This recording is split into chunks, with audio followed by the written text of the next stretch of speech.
Welcome to the I Hate Critics Movie Review Podcast. I'm professional film critic Sean Patrick. Hi, Jeff.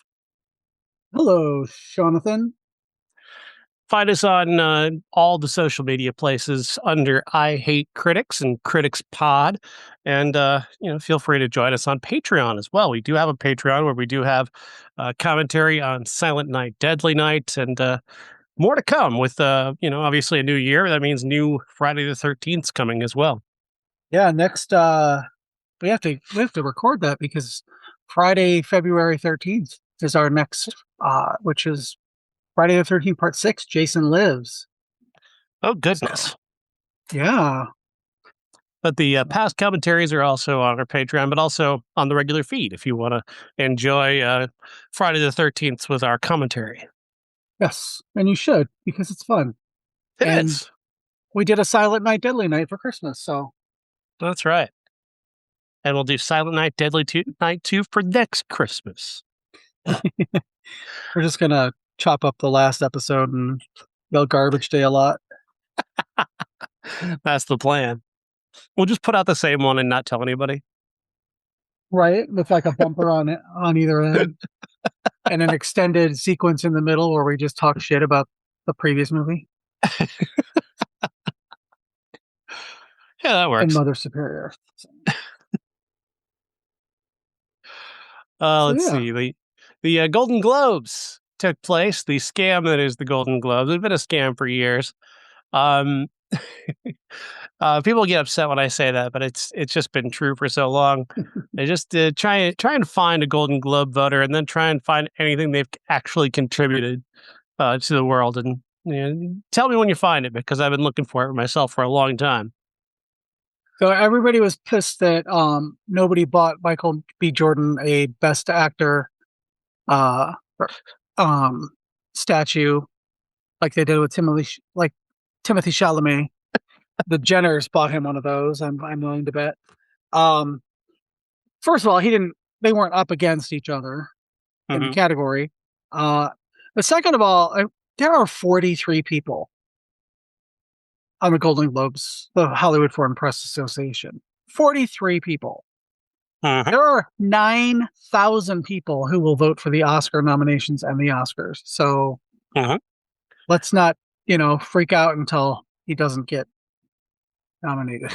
Well, and in the Critics' Choice, I mean, we've got over 500 members who are actual film critics and former film critics, and you can actually find their outlets and what they do, and read their criticism and watch their criticism. And the Golden Globes is somehow not held to that standard for some reason. I don't understand it. Because they feed alcohol to all the stars. That's really the only reason they don't care. Yeah. And they just basically followed our lead anyway by picking Hamnet as Best Picture because, it is. Of the movies that are actually competing, Hamnet deserves to win and has been winning, and it won a Critics' Choice, and it won at the Golden Globes, and it'll probably just keep right on winning through the Oscars, along with Jessie Buckley. I'm fine with that. I can live with it, I can live with that. I knew Life of Chuck was never going to make it, so... Yeah. At least Hamnet was very high on my list. Yeah. Glad Amy Madigan is at least nominated for stuff. That doesn't happen with horror very often. So, and I would say she's still in the running, for the Academy. I'd say she's very much still in that running. Yeah, everybody's like, oh, the Golden Globes, whoever wins the Golden Globes wins the Oscar. I'm like, no, that's not always true. Never. That's never been a perfect thing, especially when they've got both comedy and drama categories. I mean, those are two different categories where they've got two different winners that oftentimes each end up getting nominated. So the guy who was nominated for The Secret Agent, which is an incredible film and an incredible performance, that guy's very much in against Chalamet and against Michael B. Jordan, and that category is going to go down to the wire between those three guys. Yeah. Oh, we'll see. Yes, indeed. They feel it's a weird award season because the Critics' Choice were so early, and then Golden Globes, again, as they do following the Critics' Choice, moving up as early as they could. Now we've just got to sit here and wait for the Academy Mhm. Awards. It's weird. It's a weird season.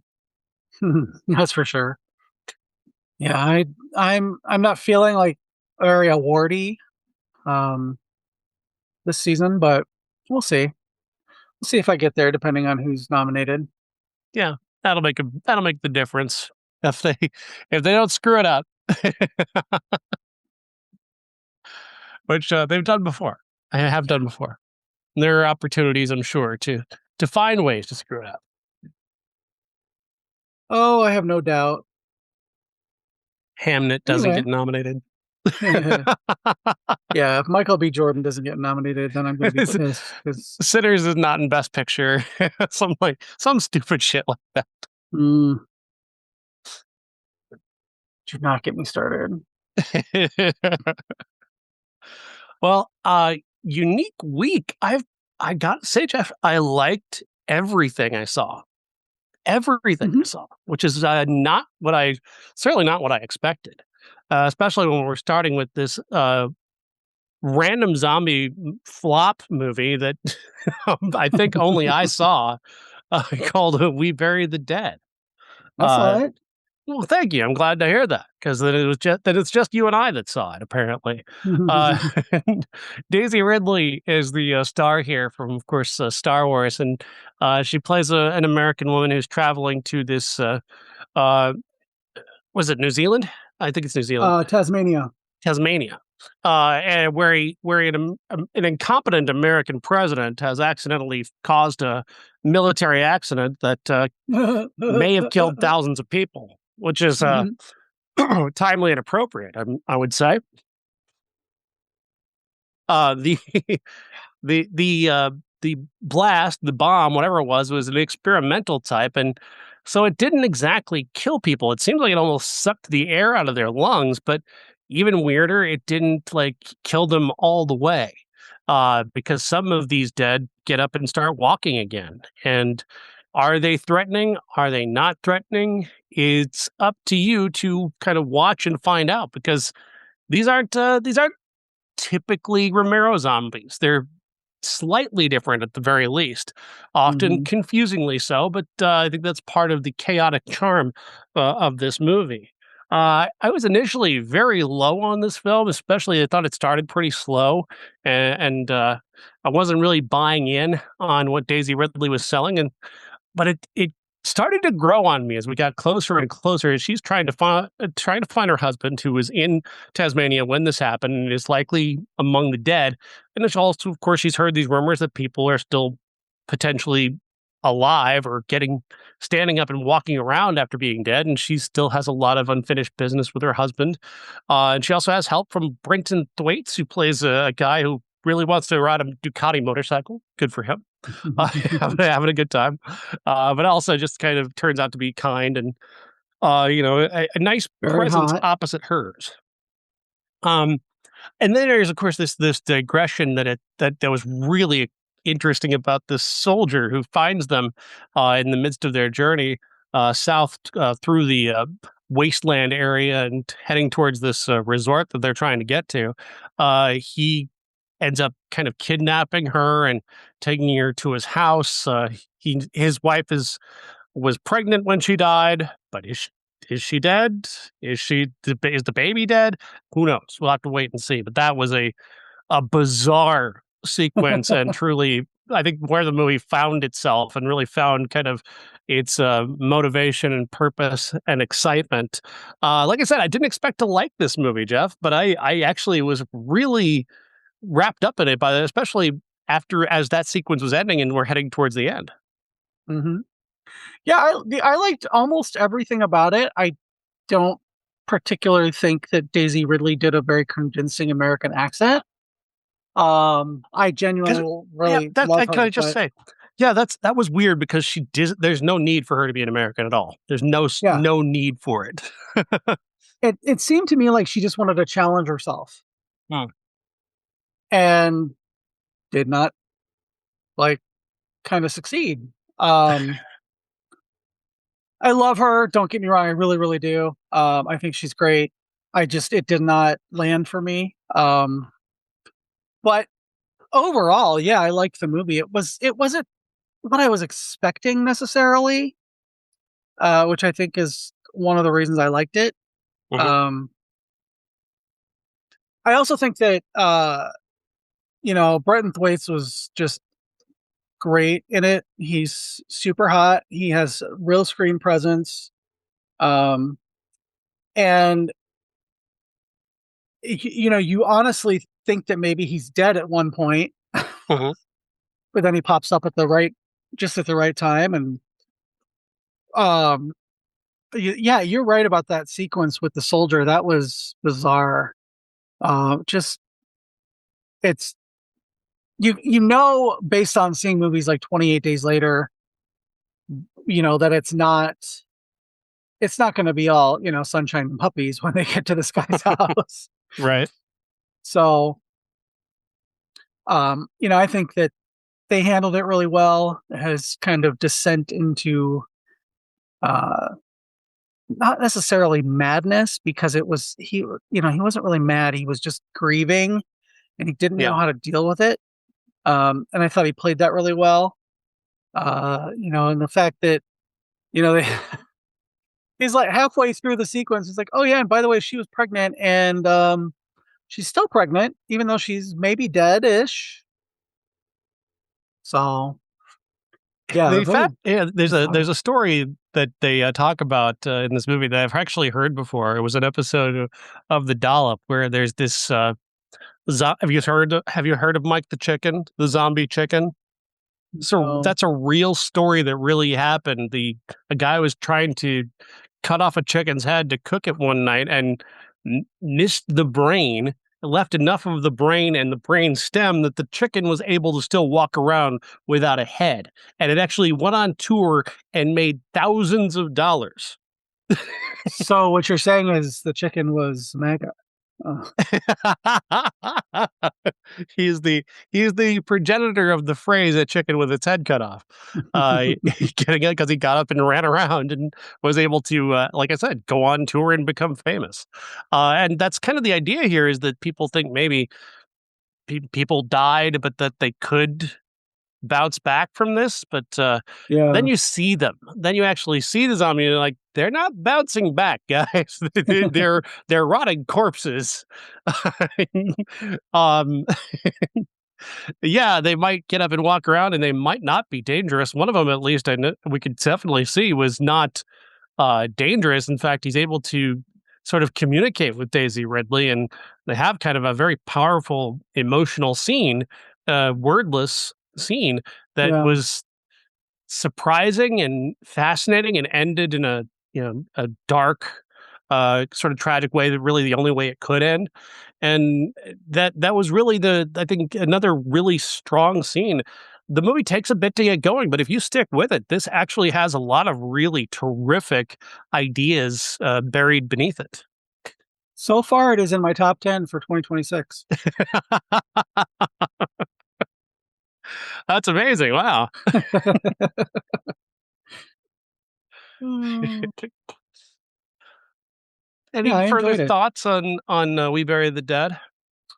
No, I think it's a passable thriller. It's not, it isn't gonna win any awards or anything, but I thought that it was pretty good. It was an enjoyable way to spend an hour and a half. It's a And horror heavy start to the year. yeah, and if it had been longer, my my feelings might have changed a little bit about that, but no, it was just the right length. It wasn't, 2 hours and 20 minutes long or anything. So, I do have to say, even though I don't think Daisy Ridley was convincing as an American, I think at the very least, I do understand why they wanted an American character, because they do lean into her being her kind of outsider status, people kind of looking down on her early on for being an American, and of course, the Americans having caused this tragedy.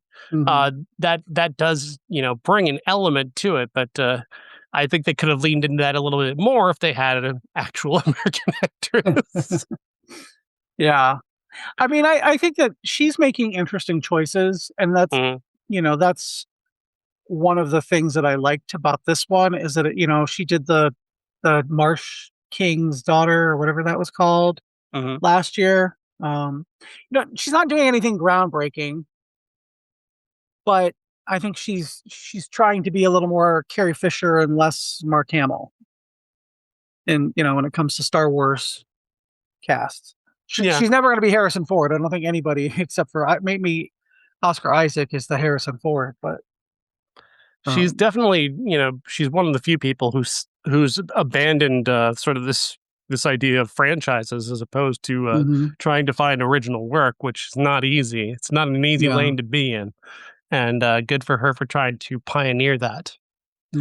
But as I was saying, it's a horror-heavy start to the year because we're going to stick with the horror genre and talk about the number one new movie of the weekend, Primate, which is about a family in Hawaii that their mom was a primatologist and raised this incredibly smart chimp named Ben, who's become part of the family. But after the mom dies, the family sort of fractures. The oldest sister leaves and goes away for a while, and she's coming back now at the start of this film after being away for a year and going to kind of reintegrate herself into her family, bringing along a couple friends with her. And when she arrives, immediately there's trouble because the chimp, Ben, the super smart chimp, has been bitten by a mongoose.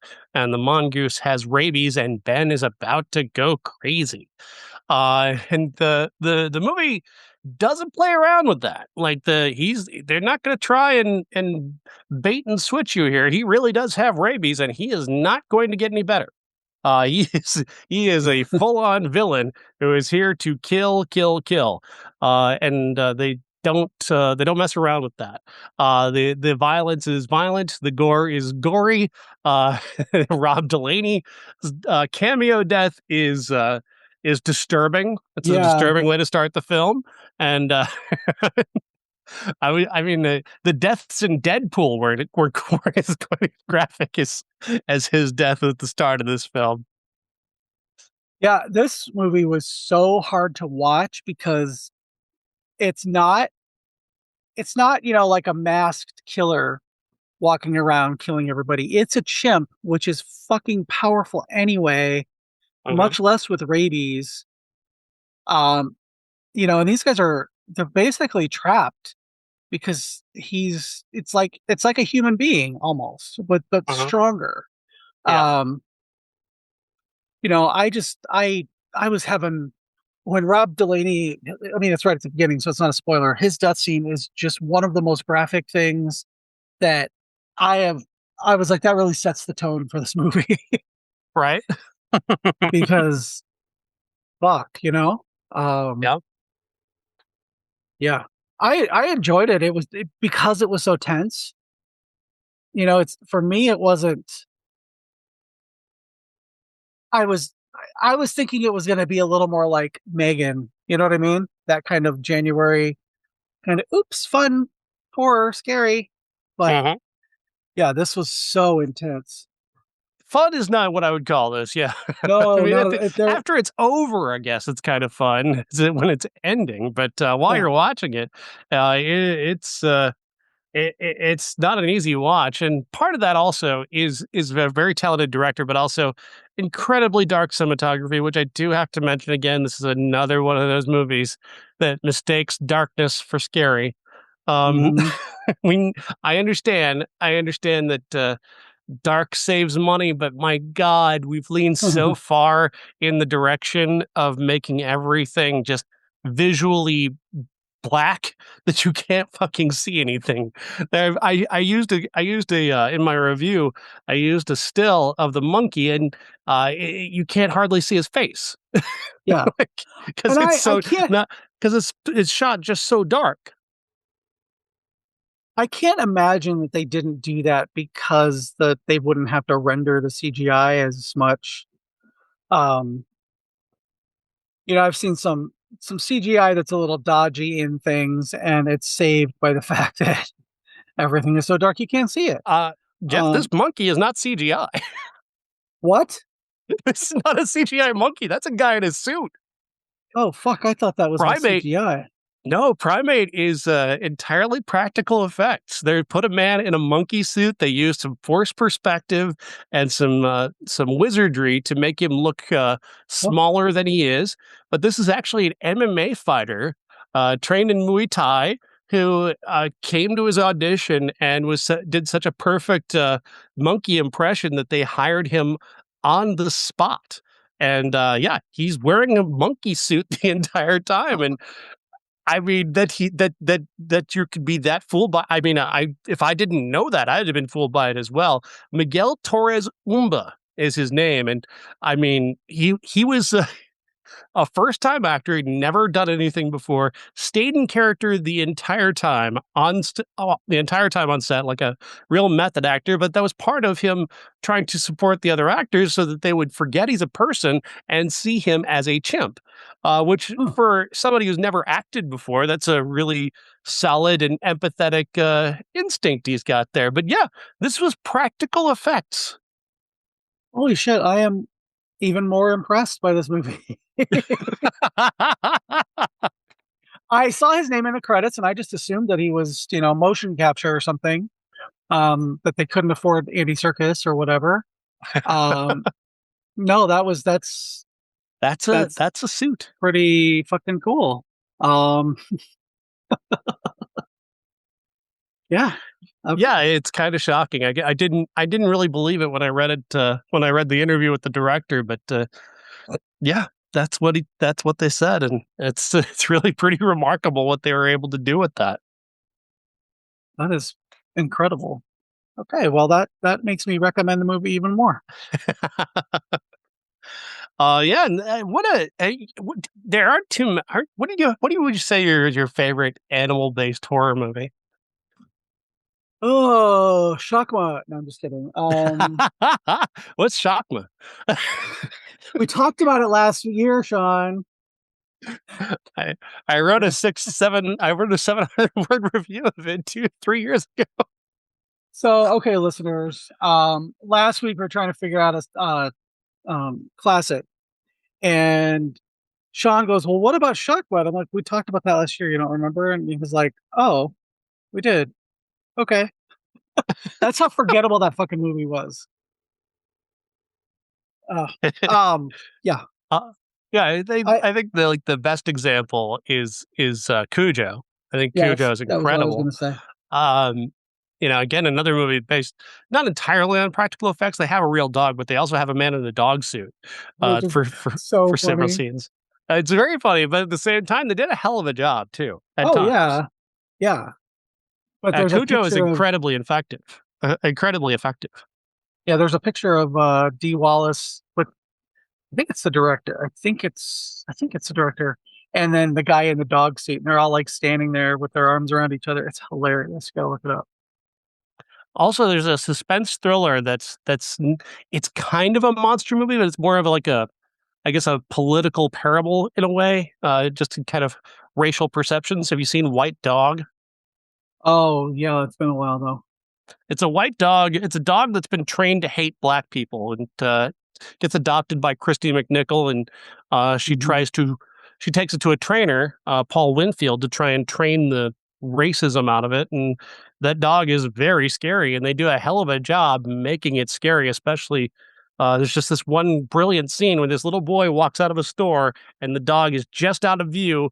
Then the boy walks back into the store and the dog turns just in time to miss him, which was very effective piece of filmmaking, that one. And yeah, in terms of animal based, like other animal based horror movies, like I don't know how many are there that are that great that have leaned so heavily into horror the way this one does, for sure. Yeah. Do you remember Man's Best Friend with Ali Sheedy and Lance Henriksen? I thought that was a robot dog. Was it a robot dog? I don't remember. I don't remember. I It's don't been a even know year if I since I ever saw that saw it. movie. I don't even know if I ever saw it. Yeah. The the genre isn't very full. There's a movie called Primal Rage that has a chimp, but that chimp basically just bites one person, and that person goes crazy and bites other people. So that's kind of Mm, lame. that's stupid. Yeah, I don't, there's not. I mean, I'm sure like as soon as we hang up from this and I'll think of 15, but yeah, I mean Cujo, just That's the gold blew so standard of large. this. Yeah, I don't know if I would say Primate is as good as Cujo, but it's up there with Cujo. and I did a show a few years ago. Louis Teague was there, Uh-huh. and he basically talked about how after that movie he wanted his he thought about adopting one of the Saint Bernards and his uh or a Saint Bernard, and somebody in his life just looked at him and was like, "Are you fucking kidding me? You made Cujo." He set that dog breed back like Hmm. many, many generations of people who never wanted to see another Saint Bernard in their life. We had a neighbor who had one, and I know a couple of my classmates would not go anywhere near it because of Cujo. Yeah, rabies is pretty scary. Hmm. It's pretty fucking scary because is there a cure for it? Yeah, you have to get like a series of like 7 or 8 shots right in the gut. Mm-hmm. So like deep ones. The movie's kind of vague on that because the little sister gets bit quite early on and is left there in a pool bleeding from a monkey bite wound and developing rabies in a fashion that is probably not very conducive to survival. But then the father gets bit and he's like, "Oh, I don't need to go to the hospital. You take her, I'll be fine." Yeah, yeah. What are you doing? No, you just got bit. Academy A cat Award winning. Academy Award winner Troy Kotzer, yeah.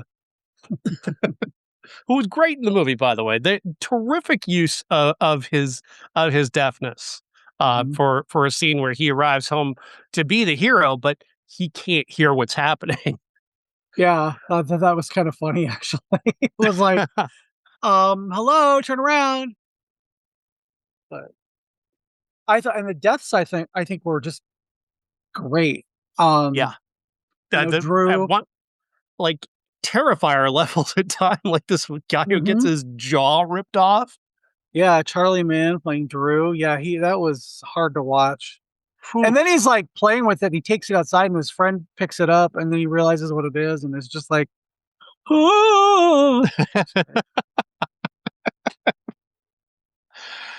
Yeah, those two characters, these two guys, the girls meet on their plane ride back to Hawaii, and then invite over later, um, only basically to try because they desperately need somebody to get there and stop this monk to save Yeah. them from the monkey. They're too drunk to know what's going on, but the movie kind of leans on the edge of making them so unlikable that you don't mind that they get destroyed by the monkey. Uh, they are fodder. They are there just to be killed. There's no They chance definitely either one of padded them in is they going to. Yeah, they padded the numbers for sure Yeah, of the death scenes. yeah. That I mean, especially when Nick gets killed like right away. Uh-huh. It's just like, oh, okay. Well, I thought he'd live a lot longer because he was The the love brother interest and character. love interest, and yeah. So He's in a like a love triangle near the start of the movie, and yeah, he's the first to go. It's like, wow, okay, this movie's not playing. I'll first go after Rob Delaney, but well, yeah, but yeah. Oh, anything more on Primate? I'm sure people are going to keep saying, you keep calling it a monkey, it's a chimpanzee, and I have no fucking clue what's the difference. Who I cares? don't care. I don't care. I the one thing like I thought when I was leaving the theaters, I'm so glad that Jane Goodall isn't alive to see this.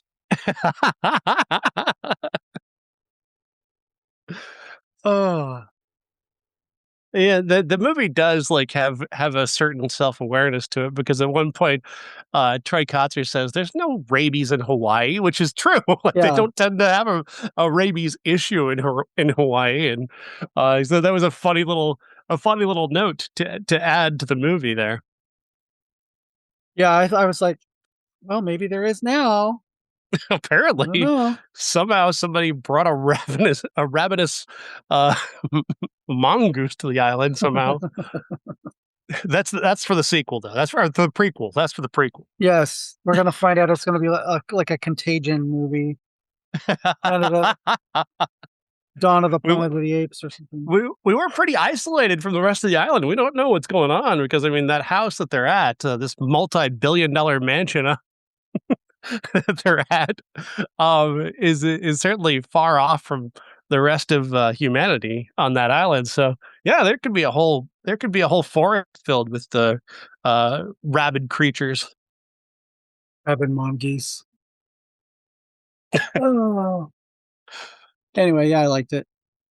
Yeah, I recommend Primate.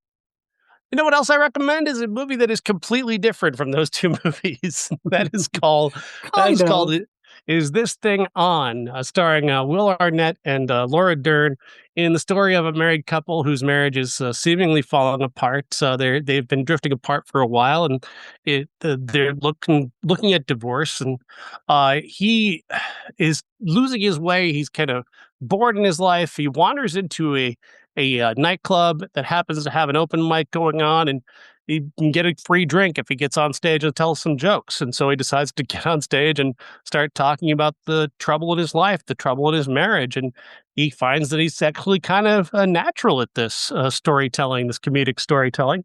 And he starts developing an act. And before long, he's actually becoming like a real comedian. In the same time, he's also kind of finding himself again and finding his confidence again. And eventually, of course, we know that this is building towards his wife, Laura Dern, finding out that he's been on stage telling jokes about their life and how she's going to take that. And the movie has some surprises for you when that time does come. Their best friends are played by Audra Day, and Bradley Cooper, the director of the film, also has a supporting role here, which is very funny. He's quite he's quite the unique character in this movie. I really enjoyed what Bradley Cooper was doing here. I really enjoyed this movie just completely overall. I wasn't sure about Will Arnett as a leading man, but he won me over by the end. And Laura Dern's I mean, she's incredible. She's Laura Dern. She can do anything. And the scene where she finds out that he's been doing comedy and talking about their life on stage is fascinating. And I loved that they gave her so much room to express herself over that, and didn't take it in the very obvious, more melodramatic direction that it could have gone. This movie consistently surprised me, and I highly recommend it. The only thing about that scene was that it was played with Peyton Manning. Peyton Manning is in the movie, yes. Yeah. Anyway, no, it was really good. It took me a while to warm up to Will Arnett in the role, though. Mm-hmm. When he was in Arrested Development, and one of my favorite lines, and I use the intonation a lot, is "I love all of my children equally. I don't really care for Job," who is Will Arnett in the show. And I'm that same way. Like he's never really done it for me. Uh-huh. He is the one in that cast of Arrested Development that I didn't want to see necessarily succeed. I Laura Dern though, for me I got into the movie once it shifted, because they tell it from a couple different perspectives before they tell it together. And when it's his perspective, I was a little less into it.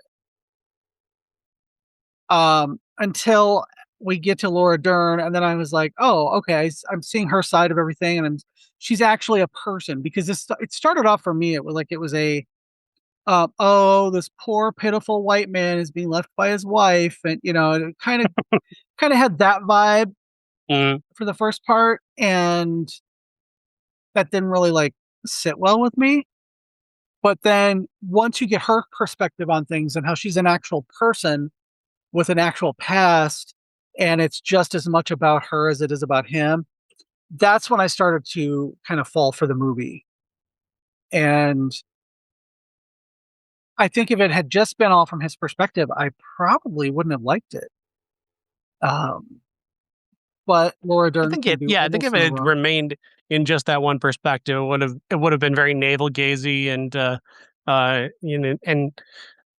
yeah, it just probably wouldn't work from that singular perspective. You need them both to make this work, and especially you need her reaction to him. I mean, it's the central, argument of the film is building towards her finding out about him doing comedy, and how she takes that and how she sees him, again, it's really that's the pivotal moment of the movie, and it couldn't succeed without that moment. I thought that moment was the best moment in the movie, and where it goes from there, becoming uh, even suddenly a very dour film to a kind of a sexy and fun film, weirdly enough, is a very unique approach. Yeah, I mean, I don't think I loved it as much as you did. As a matter of fact, today I was talking to a friend of mine, and I always tell her what movies I see. Um, because we were talking about The Handmaid and how much she loved it because she hadn't seen it the last time we talked, and she was just like, "I'm so worried," because she liked the book like I did, and she loved it. So we were talking about that. She goes, what else have you seen this week? What are you guys talking about?" And I said, "We're talking about We Bury the Dead, which you wouldn't like because it's a horror movie. We're talking about Primate, which you would hate because it's a very violent horror movie." And I'm like, "What else did we talk about?" And it took me a whole full minute to remember the name of this movie. So yeah. I was very pleased to see my girl Amy Sedaris in it, though. Um, and I thought all the characters, once you get past the poor, pitiful, middle-aged white man going through his thing, Will Arnett really kind of shines. But all the supporting characters are great, like just so on point and perfect for what they're doing. Mhm. Um, it kind of built the whole world so you believe him. It takes a village to make Will Arnett palatable, I guess. That's what I'm trying to say. Um, Yeah, no, Bradley Cooper, like his character has an entire movie going on wherever he yeah. is.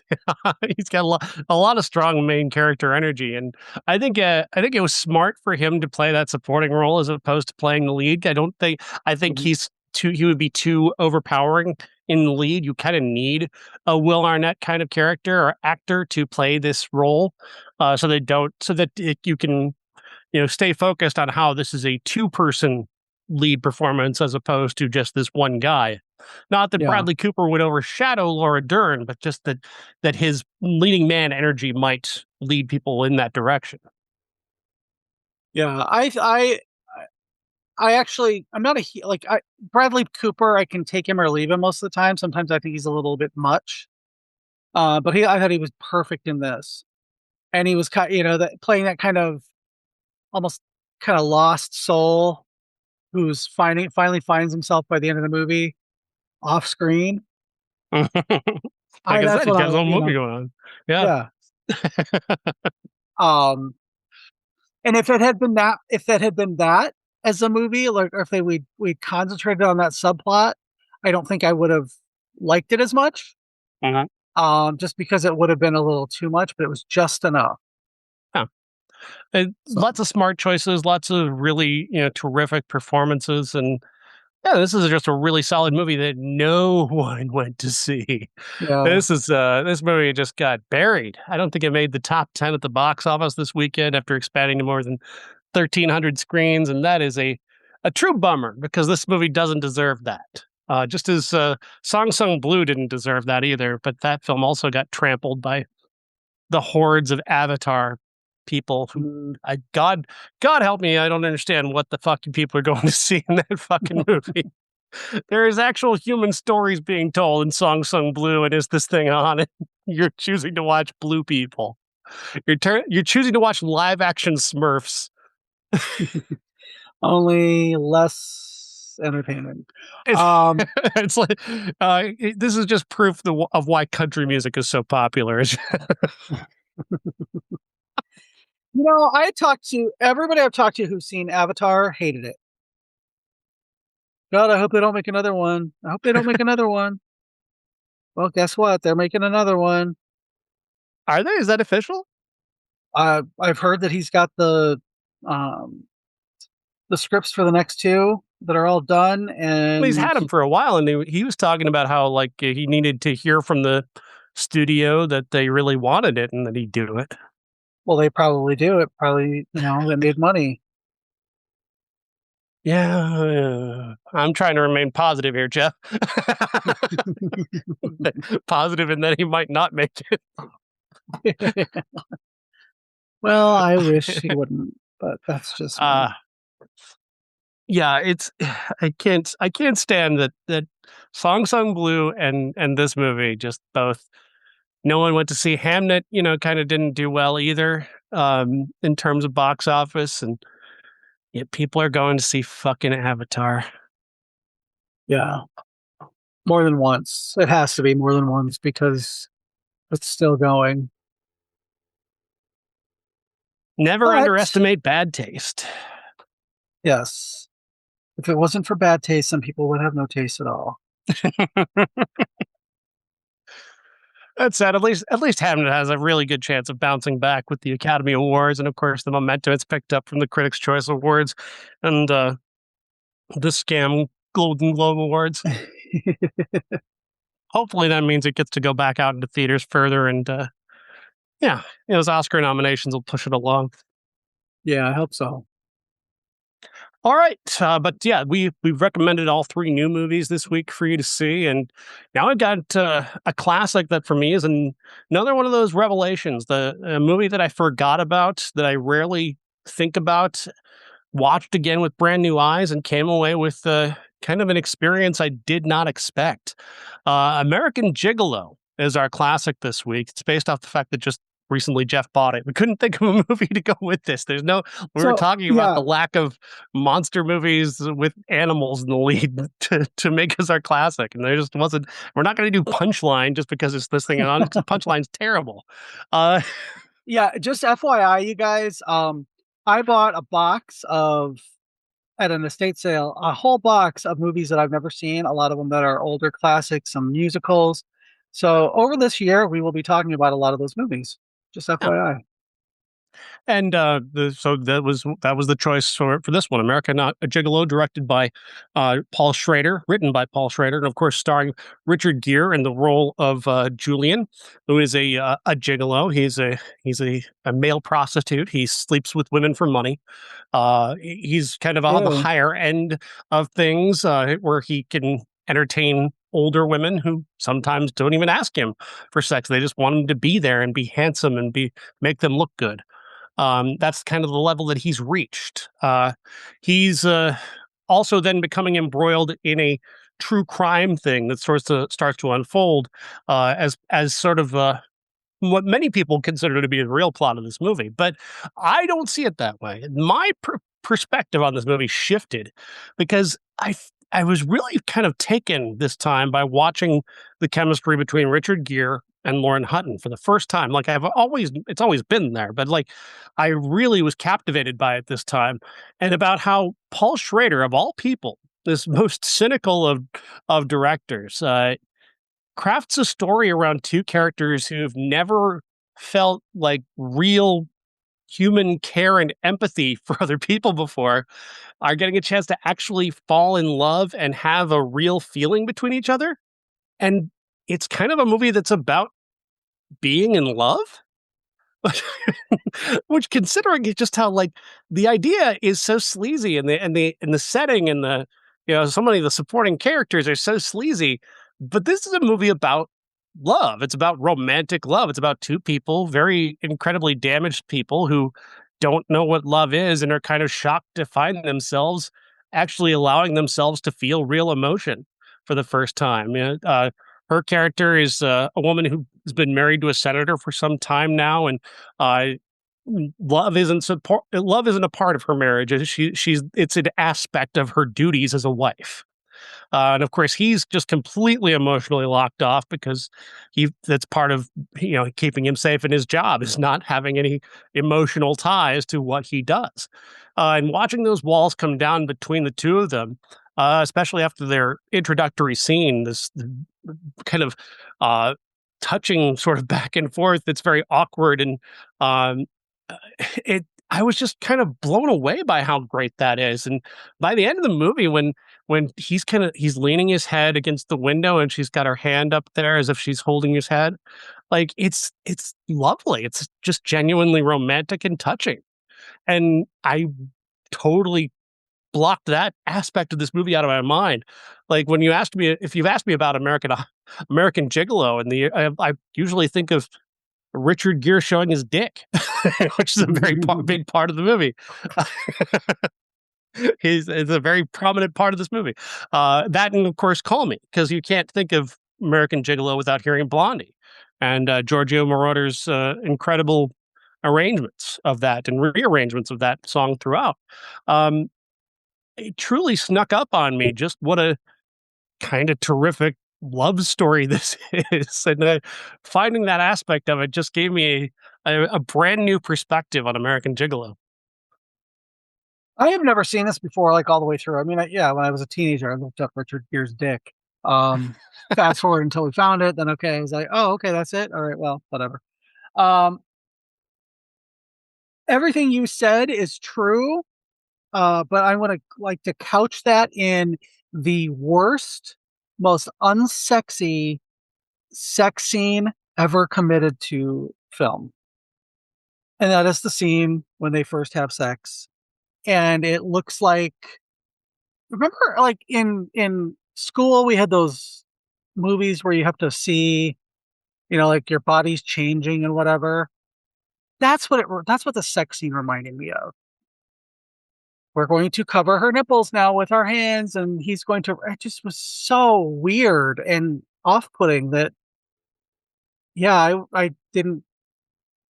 I don't know. I hated that part of it. But what you said about the rest of the movie is completely true. It's them developing feelings, not just for each other, but just feelings, just period.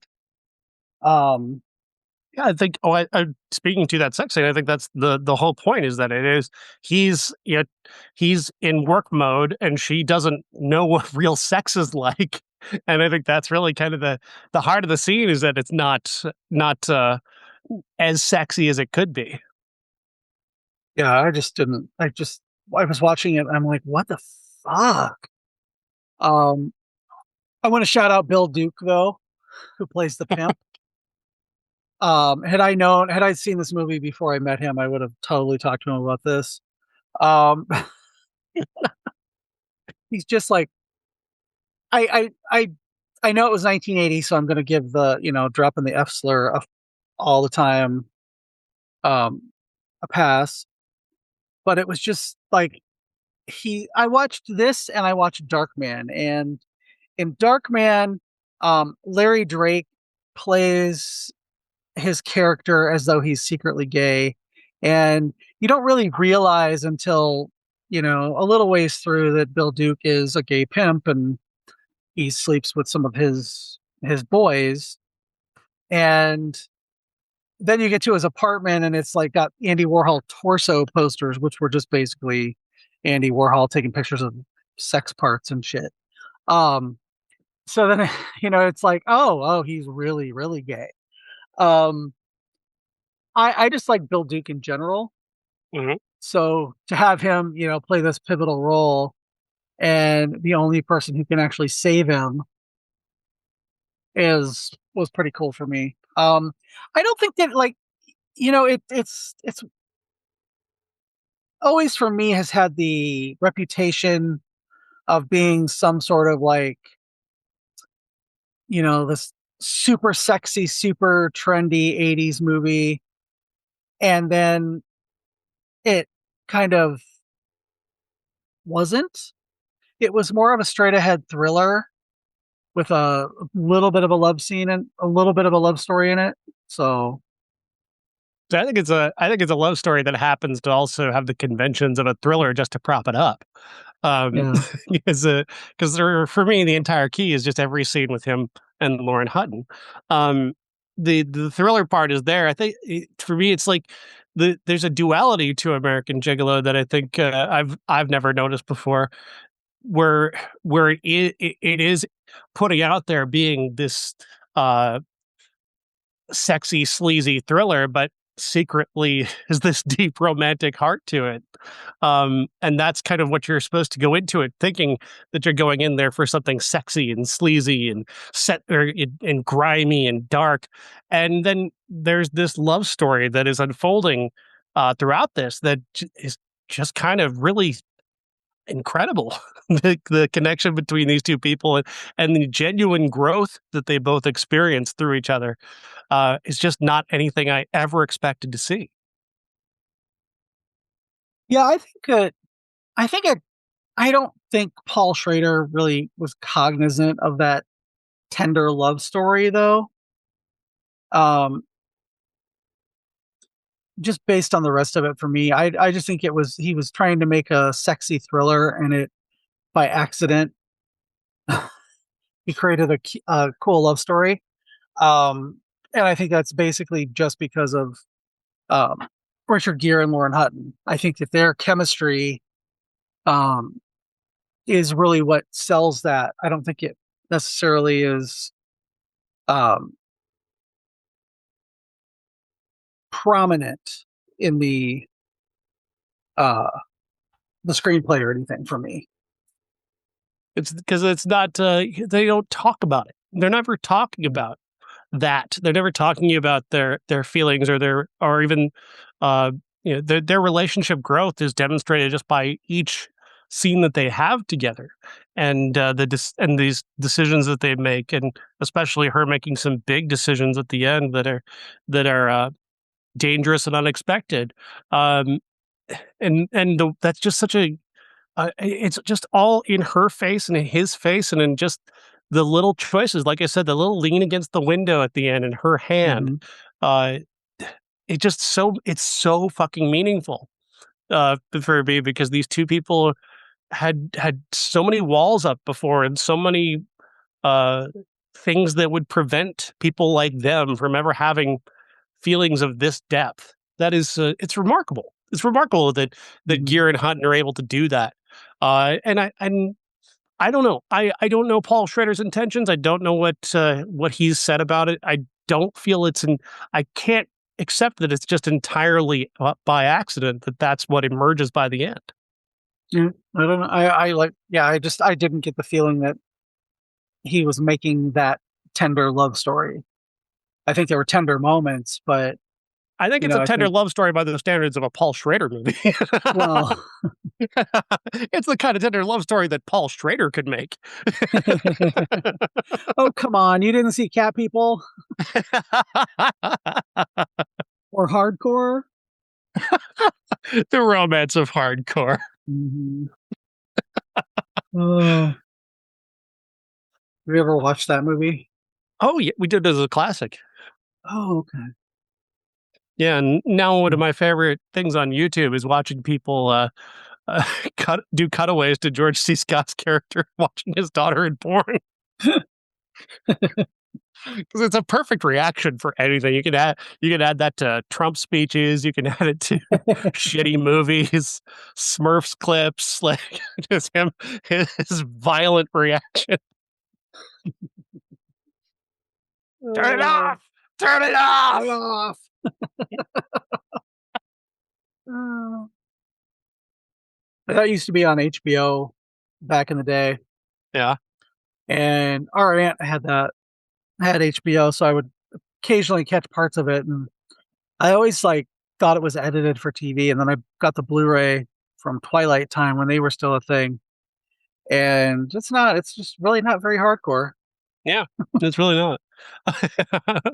It definitely fucks with your perception with that title, and Mhm. uh, I know what he's going for. I don't think he ever stuck the landing on that one. I don't think No, hardcore is nearly as good as he wanted it to be, and certainly not up to the reputation that a lot of people gave it. But yeah. American Gigolo is way better than the reputation that people give it. I don't know where people get off not looking at this as a genuine '80s classic. Like, I blows my mind, honestly, now that this feels like an entirely new movie for me. I'm glad you enjoyed it. See, I don't pick the worst ones.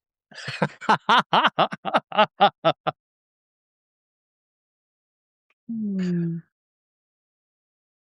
What do we got next week? Oh, we've got the next in the 28 Years Later saga with, of course, Ralph Fiennes back and Nia DaCosta directing this one. That The Bone Temple is opening this weekend. There were rumors that we might get Dead Man's Wire. I don't know if that one's coming or not. If it is, you should definitely see that. That is an extraordinarily good movie with Bill Skarsgård in the lead and directed by Gus Van Sant. But that I didn't see it on the schedule when I looked this morning, and don't see it now as I'm kind of. Oh, there it is. It's here. Okay, good. Dead Man's Wire is coming. Excellent. All right, go see Dead Man's Wire. So yeah, we get two unique ones. Come on, people, join our Patreon so I can afford this stuff. It's January and I work retail. Come on, help me out here. Venmo me. Send me a movie ticket. Anything. Yeah. Because if I go to see him, I can't have popcorn or a drink. So, yeah. So we talked about how much we really liked 28 Years Later. Does it seem just too soon for this new one? Kind of. Yeah, kind of. Like, I kind of wish they waited until the summer.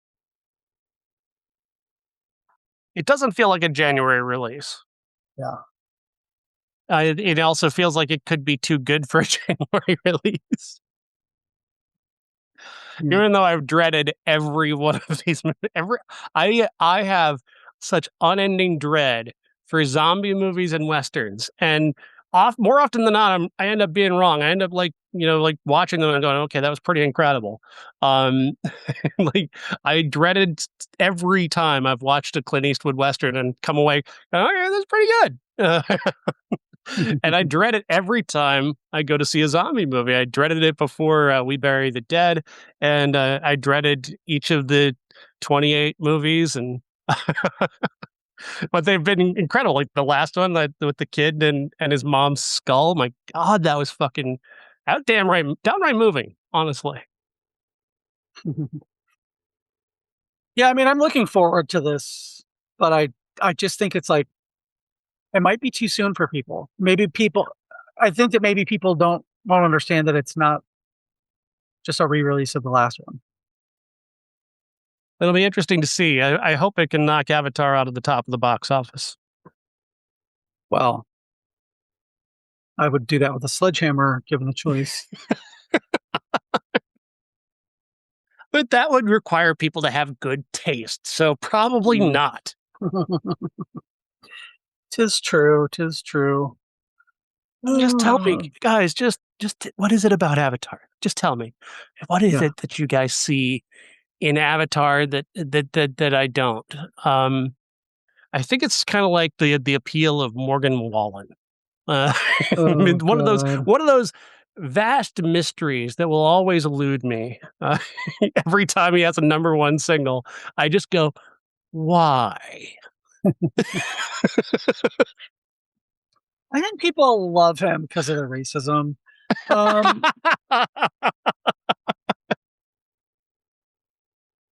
Yeah, ever since he started dropping N-bombs on video, and people were like, "Oh, he was just drunk." Really? When I'm drunk, I flirt with guys that I never would in real life. So yeah, it's just brings out who you are. So just saying. Oh, all right. So yeah, Avatar is the Morgan Wallen of movies. Again, patreon.com and I Hate Critics, and of course, more new movies next week. Jeff, thank you. Thanks a lot.